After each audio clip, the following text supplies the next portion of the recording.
When installing the fine thread insert, the diameter of the fine thread insert is relatively large. Lead to thinner teeth, very soft. Easy to jump teeth and jump lap when installing. When installing, first find the R angle and cut out of the bottom hole.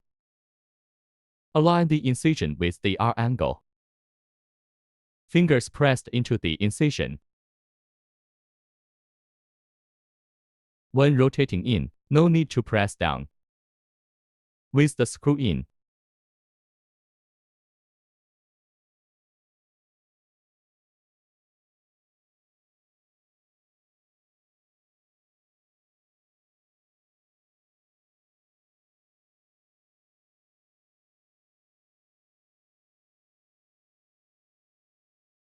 Fine thread insert installation is complete.